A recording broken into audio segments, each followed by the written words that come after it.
हमारी लाइफ में बहुत सारे मेजरिंग इंस्ट्रूमेंट्स होते हैं जिससे हम किसी एक फिजिकल क्वांटिटी को मेजर करते हैं। ठीक है। बहुत सिंपल सा मेजरिंग इंस्ट्रूमेंट है। बहुत सिंपल सा मेजरिंग इंस्ट्रूमेंट है क्या?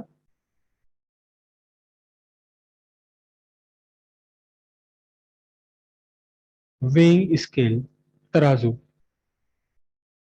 जो आजकल तराजू चल रही है, इलेक्ट्रॉनिक चल रही है। उस तराजू में सिंपल क्या होता है? एक आपके सामने एक प्लेटफॉर्म है, एक पलड़ा है, और नीचे एक शेफ्ट होती है इसके ठीक बीचों बीच में, और नीचे एक ये जुड़ा होता है, और यहाँ आपका लगा हुआ है एक काउंटर। वो काउंटर पर आपको बताता रहता है कि कितना मास है इसमें, मास कितना है इसमें। तो इस ये वर्क कैसे करता है? ये वर्क कैसे करता है? सिंपल सी बात है, इसके ऊपर आपने कोई लोड रखा, तो एक ग्रेविटेशनल फोर्स काम करती है mg, which is equal to weight of the body. इस ग्रेविटेशनल फोर्स के कारण इसके अंदर एक स्प्रिंग लगी होती है। कोई स्प्रिंग दब जाती है ना? तो force on spring is equal to होता है, याद कीजिए, K L. K is the spring constant, L is the length. और ये फोर्स किसके इक्वल है? एम जी के इक्वल है। तो एम इक्वल्स के एल अपॉन जी। अब यहाँ के भी कांस्टेंट है और एल जी भी कांस्टेंट है। तो M directly proportional to L. यानी जितना ज्यादा इसकी लेंथ दब गई या खिंच गई, दोनों तरह से बनाया जाता है। अंदर इसके स्प्रिंग कुछ में ऐसी होती है जो खिंच जाती है, कुछ में ऐसी होती है जो दब जाती है। तो वो दबाव या खिंचाव, एक्सटेंशन या compression, directly proportional to mass है, क्योंकि के स्प्रिंग कांस्टेंट और जी ये दोनों कांस्टेंट है। तो यहां हमने मास को मेजर करने के लिए एक प्रॉपर्टी यूज करी। क्या प्रॉपर्टी यूज कर ली? कि length of the spring compressed और extended, directly proportional to weight, और weight is directly proportional to mass. तो अल्टीमेटली निकल कर आया mass directly proportional to L. यहां हमने एक प्रॉपर्टी यूज करी, property of spring, property of spring हमने यूज कर दी। ठीक है। क्या स्प्रिंग यूज करी, क्या क्या प्रॉपर्टी यूज करी है? प्रॉपर्टी ऑफ स्प्रिंग ये है कि जितना ज्यादा इसमें एक्सटेंशन या कंप्रेशन होगा, उतनी ही बड़ी इसके ऊपर आपने फोर्स अप्लाई की हुई है। एक और इंस्ट्रूमेंट आपके, हमारे सबके यूज में होता है, सबके यूज में होता है। हालांकि कोरोना ने बदल दिया हमारा इंस्ट्रूमेंट, लेकिन फिर भी हम आजकल भी बहुत सारी जगहों पर ये इंस्ट्रूमेंट यूज करते हैं। ये इंस्ट्रूमेंट आप सब इससे बिल्कुल फेमिलियर है, आप सब इससे फेमिलियर है। सबने जरूर इसे अपने अपने मुंह में डाल करके टेम्परेचर जरूर नापा होगा, कभी ना कभी, कभी ना कभी नापा जरूर होगा। तो थर्मोमीटर, थर्मोमीटर, थर्मोमीटर में क्या भरा हुआ है? थर्मोमीटर में एक मरकरी भरी हुई है ना? मरकरी भरा हुआ है सर्टेन लेवल तक। और जब आप इस मरकरी को हीट देते हैं, तो मरकरी का वॉल्यूम एक्सपेंड हो जाता है। Mercury expand in volume, mercury का वॉल्यूम बढ़ जाता है। तो सीधी सी बात है, थर्मल एक्सपेंशन का हमारा ये फिनोमिनन है। क्या? Thermal expansion of mercury is directly proportional to its rise in temperature। जितना ज्यादा टेम्परेचर बढ़ाएंगे, मरकरी उतना ही ज्यादा एक्सपेंड हो जाएगा। एक्सपेंड हो जाएगा तो इसमें ऊपर चढ़ जाएगा। ये thermal expansion of mercury directly proportional to rise in its temperature. ठीक है। तो हमें कोई भी मेजरिंग इंस्ट्रूमेंट बनाने के लिए किसी भी मटेरियल की एक फिजिकल प्रॉपर्टी हमें चाहिए होती है। यहाँ physical property of spring use किया, या हमने thermal expansion of mercury use किया। इसी तरह सारे इंस्ट्रूमेंट बनाए जाते हैं। जो आजकल का थर्मामीटर चल रहा है, जो दूर से टेम्परेचर बता देता है, वहां भी एक फिनोमिनन होता है। वहां फिनोमिनन होता है radiation. Radiation, amount of radiation is directly proportional to temperature. हमारी बॉडी में से लगातार गर्मी बाहर निकलती रहती in the form of radiation. जितना ज्यादा टेम्परेचर होगा होगा बॉडी का, उतना ही ज्यादा रेडिएशन निकलेगा। और जब ज्यादा रेडिएशन निकलेगा तो वो जो थर्मोमीटर है उसमें उसका टेम्परेचर राइज कर जाएगा, हमें शो कर देगा। तो हमें कोई भी इंस्ट्रूमेंट बनाने के लिए किसी भी मटेरियल की एक फिजिकल क्वांटिटी चाहिए होती है। अच्छा, यहाँ एक बार इंस्ट्रूमेंट बना लेने के बाद फिर इसको कैलिब्रेशन किया जाता है। क्या किया जाता है इसे? इसे कैलिब्रेशन किया जाता है।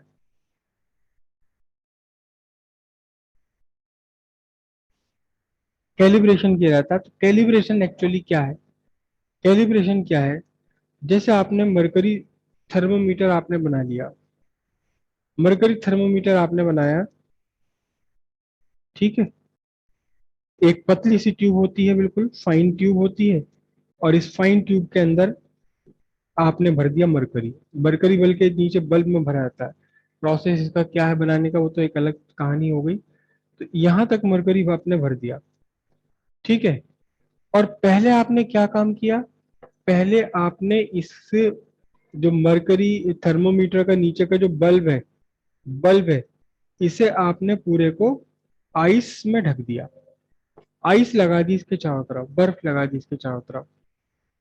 और खूब देर तक अच्छी तरह ठंडा होने तक इसे आपने बर्फ में रखा। बर्फ में रखा और देखा कि मरकरी लेवल कहाँ पहुंच गया। जहां मरकरी लेवल पहुंच गया वहां आपने एक निशान लगाया और उसके ऊपर आपने लिख दिया 0 डिग्री सेल्सियस। क्योंकि आइस का टेम्परेचर आर्बिट्रेरिली सारे साइंटिस्ट ने स्वैच्छिक से रूप से कह दिया कि बर्फ का टेम्परेचर 0 होता है। जो भी टेम्परेचर है बर्फ का, ये 0 है। सबने मिलकर एक बार ये तय कर ली थी, बहुत पहले, शायद 1856 में। उसके बाद क्या हुआ? उसके बाद आपने इस मरकरी को निकाला यहाँ से। इस मरकरी को, इस थर्मोमीटर को बर्फ में से निकाला, ठीक है। और इसके बाद इसने इस थर्मोमीटर को इस बार आपने लगा दिया कहाँ? एक खौलते हुए पानी में, शुद्ध शुद्ध पानी, प्योर वाटर। तो ये मरकरी आपने भरा इसके अंदर और इसको लगा दिया चारों तरफ। किसमें? एक पॉट आपने लिया। पॉट में ये पानी खोल रहा है। नीचे से आप आग दे रहे होंगे, बर्नर जला के, जैसे भी कर रहे होंगे। तो इसे आपने रख दिया किसके अंदर? पहले रखा था आइस में, इस बार रख दिया आपने किसमें? स्टीम में। भाप में रख दिया इसे आपने, स्टीम में। तो इसके अंदर जो मरकरी भरा था उसका वॉल्यूम एक्सपेंशन हो गया। वॉल्यूम एक्सपेंशन हो गया। और जहां तक भी मरकरी का वॉल्यूम एक्सपेंड होकर पहुंच गया, वहां आपने एक निशान लगाया और लिख दिया इस पर 100 डिग्री सेल्सियस। क्यों लिख दिया? क्योंकि सारे साइंटिस्ट ने, दुनिया भर के साइंटिस्ट ने, सबने मिलकर एक बात तय कर ली, एक बार ये बता दिया कि स्टीम का टेम्परेचर 100 डिग्री है। 100 डिग्री है नहीं, सबने मिलकर कह दिया, सबने मिलकर मान लिया कि बॉइलिंग वाटर का टेम्परेचर हम 100 डिग्री मानेंगे और आइस का टेम्परेचर हम मानेंगे 0 डिग्री सेल्सियस, बशर्ते कि जिस पानी से आइस बनाई गई ये प्योर वाटर था और यहाँ जिस वाटर को आप ले गए वो प्योर वाटर है। एसटीपी पर दोनों के दोनों काम कर रहे हैं। अब क्या हुआ? अब आपके पास दो मार्क आ गए इसके अंदर। एक मार्क आ गया आपका 0 डिग्री सेल्सियस का और एक मार्क आ गया 100 डिग्री सेल्सियस का। फिर आपने इसमें क्या कर दिया? फिर आपने इसमें 0 से लेकर 100 तक के सारे डिस्टेंस जितना भी बना था आपका, उसको आपने 100 पार्ट्स में डिवाइड कर दिया। 100 मार्क्स आपने लगा दिए पास पास और कहा कि भाई each mark represent 1 degree Celsius. Each mark represent 1 degree Celsius, ठीक है। अब ये हर एक मार्क 1 डिग्री सेल्सियस रिप्रेजेंट कर रहा है। अब आपने क्या किया? अब आपने अननोन टेम्परेचर नापना था किसी का, तो इस थर्मोमीटर को आपने उस बॉडी के कांटेक्ट में रखा जिस बॉडी का टेम्परेचर आपको मेजर करना है, अननोन टेम्परेचर। अननोन टेम्परेचर इस बॉडी का आपको मेजर करना है, उस टेम्परेचर पर आपने रखा और आपने देखा कि इसका जो टेम्परेचर है वो हमारे 60 वाले पार्ट तक पहुंच गया। जो आपने लगाए थे 1 से लेकर 0 से 100 के बीच में जो मार्किंग की थी उसमें से 60वें 60th पार्ट तक पहुंच गया। तो आपने कहा कि जिस बॉडी के कांटेक्ट में इसे रखा गया है, जिस बॉडी के भी कांटेक्ट में इसे रखा गया है, बस इस बॉडी का टेम्परेचर 60 डिग्री सेल्सियस है। इस तरह से ये पूरा मेजरिंग इंस्ट्रूमेंट तैयार हो जाता है। इसका भी कैलिब्रेशन ऐसे ही किया जाता है। हालांकि आजकल मैन्युफैक्चरिंग इतनी सॉफ्ट, इतनी बढ़िया हो गई है कि कैलिब्रेशन की रिक्वायर्ड नहीं होती और सीधे सीधे उसको मार्किंग कर दिया जाता है। जो मैन्युफैक्चरिंग प्रोसेस है वो बहुत बढ़िया प्रोसेसेस हो गए हैं। लेकिन जब इनिशियल थर्मोमीटर डेवलप हुआ या इनिशियल कोई वेइंग स्केल डेवलप हुआ, तब इसी तरह से कैलिब्रेशन किया जाता था। अब एक फिजिकल क्वांटिटी है जिसे हम यूज कर रहे हैं बार बार, फिजिकल क्वांटिटी। वो फिजिकल क्वांटिटी है क्या? Electric current. Electric current physical quantity है। अब इस इलेक्ट्रिक करंट को हम कैसे मेजर करें? क्योंकि इलेक्ट्रिक करंट है, इसको डिफाइन भी कर लिया, सब कुछ हमने कर लिया, तो इसका मेजरमेंट कैसे करें? मेजरमेंट कैसे करें? सिंपल सी बात है, हमें कोई ऐसा एक ऐसी प्रॉपर्टी एक ऐसी प्रॉपर्टी लेनी पड़ेगी, एक ऐसी प्रॉपर्टी ढूंढनी पड़ेगी किसी भी मटेरियल की, विच depend on current, current dependent, current dependent property हमें कोई ढूंढनी पड़ेगी किसी भी मेजरिंग इंस्ट्रूमेंट की। करंट डिपेंडेंट प्रॉपर्टी हमें कोई ना कोई ढूंढनी पड़ेगी किसी भी मेजरिंग इंस्ट्रूमेंट की। तो वो करंट डिपेंडेंट प्रॉपर्टी क्या हो सकती है? बहुत सारी हो सकती है, बहुत सारी हो सकती है। एक करंट कैरिंग कंडक्टर है, मैग्नेटिक फील्ड में रखा हुआ है, करंट कैरिंग कंडक्टर है ये मैग्नेटिक फील्ड बी वेक्टर है, और इसमें यहाँ एक करंट कैरिंग कंडक्टर रखा हुआ है ये, जिसकी लेंथ एल आ रही है मैग्नेटिक फील्ड में। तो इसकी लेंथ एल पर कितना लॉरेंस मैग्नेटिक फोर्स का काम करेगा? B I L sine theta. अगर मैग्नेटिक फील्ड स्ट्रेंथ जिस मैग्नेटिक फील्ड में रखा है वो कांस्टेंट कर दिया जाए, लेंथ कांस्टेंट कर दी जाए और एंगल फिक्स कर दिया जाए, तो सीधा हमारा निकल कर आएगा एफ डायरेक्टली प्रोपोर्शनल टू आई। इस करंट कैरिंग कंडक्टर पर लगने वाली फोर्स को मेजर करके हम करंट मेजर कर सकते हैं। लेकिन इत्तेफाक से इस फोर्स को मेजर करना आसान नहीं है। इसे मेजर करने के लिए फिर और बहुत मुश्किल कॉम्प्लिकेटेड इंस्ट्रूमेंट यूज करने पड़ेंगे।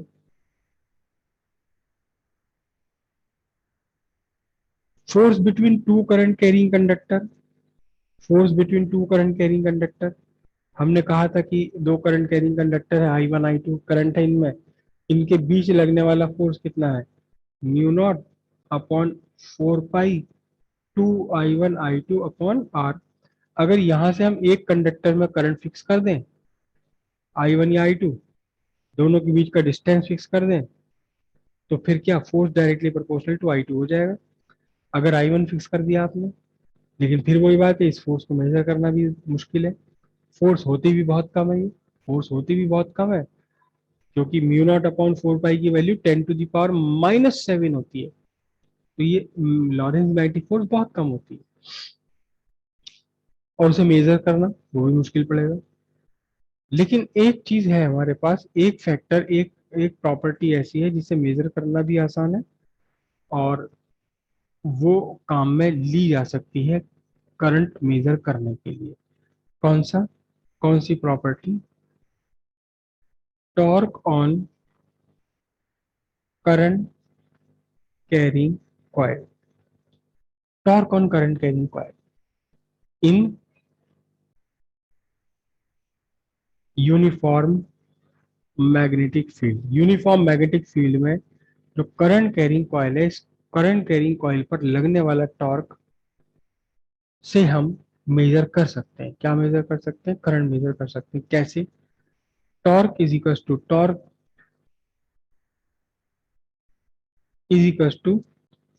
क्या था?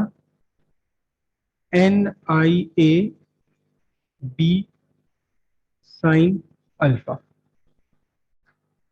Torque on current carrying coil in uniform magnetic field, NIAB sin alpha. N number of turns, I current, A area of cross section, B magnetic field. Sin alpha is the angle. Alpha is the angle between magnetic field vector and the perpendicular drawn on the plane of coil. ठीक है, ये सारा का सारा है।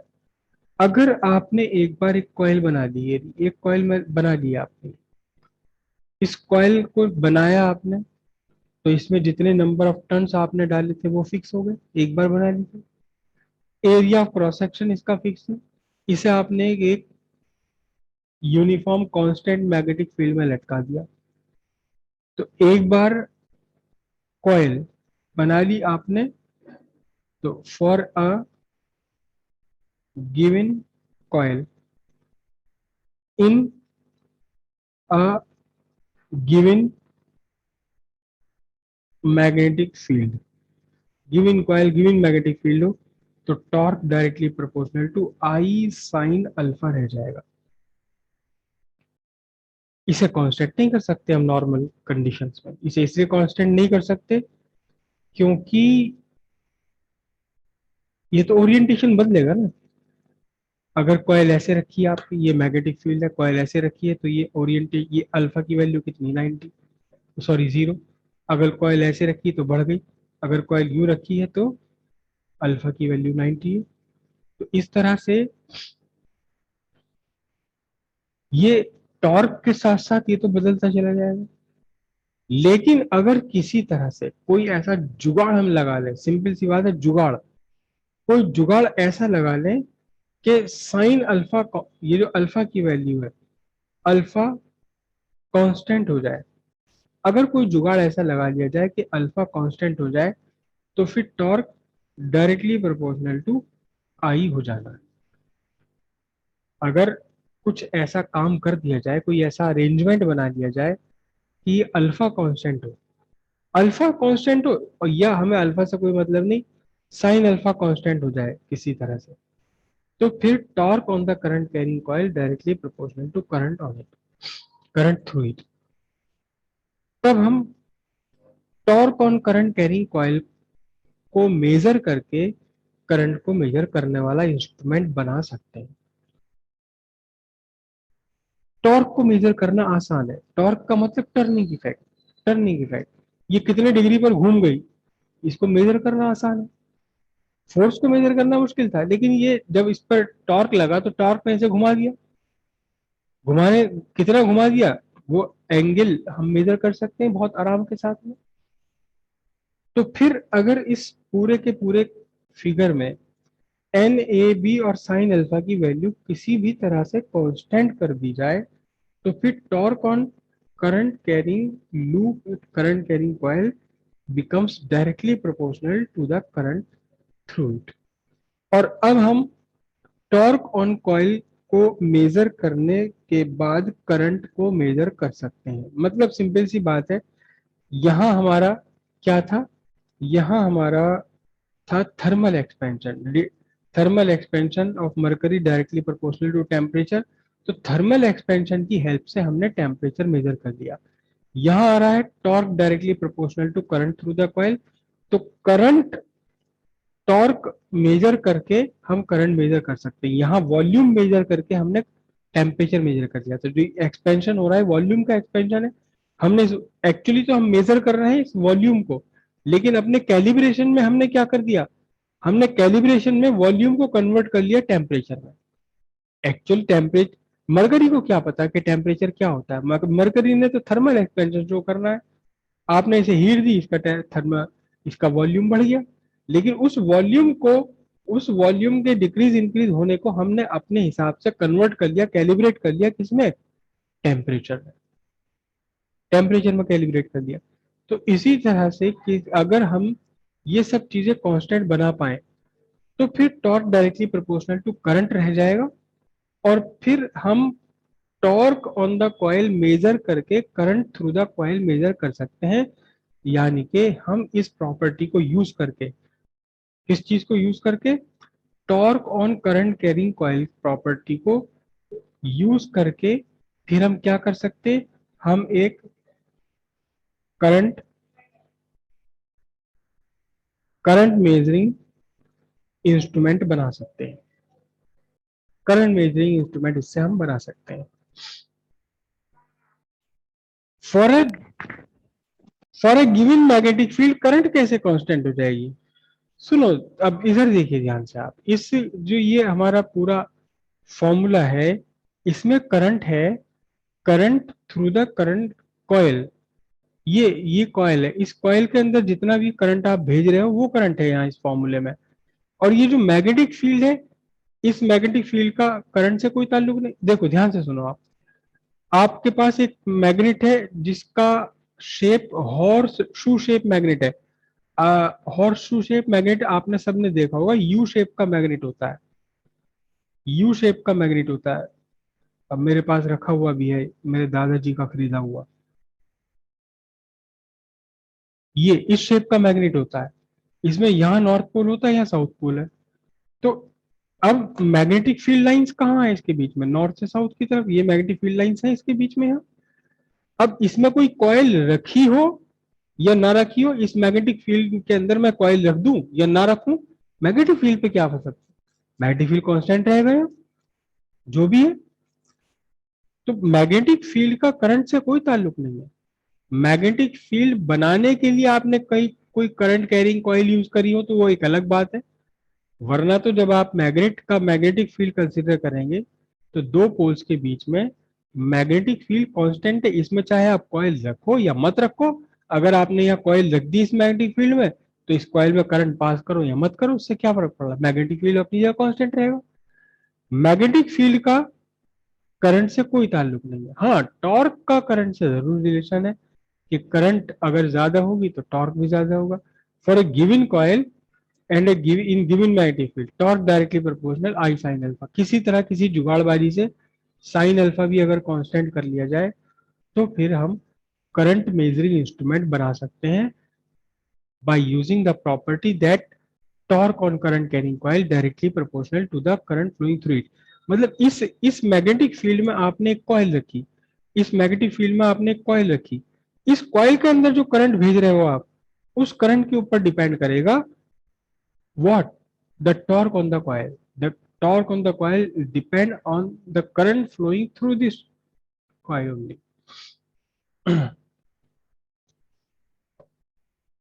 कोई और confusion? ये जो फॉर्मूला आपने लिखा है torque on current carrying coil, इस फॉर्मूले ही में ये वाला जो मैग्नेटिक फील्ड है, this magnetic field is not the magnetic field induced by the coil. Magnetic field हमने पीछे पढ़ा था कि ये सर्कुलर कॉइल है, सर्कुलर कॉइल के ऊपर यहाँ बीच में एक मैग्नेटिक फील्ड डेवलप हो जाता है। मैग्नेटिक फील्ड की वैल्यू क्या थी, mu naught by 2 pi R और एन आई, कुछ जो भी वैल्यू थी ये।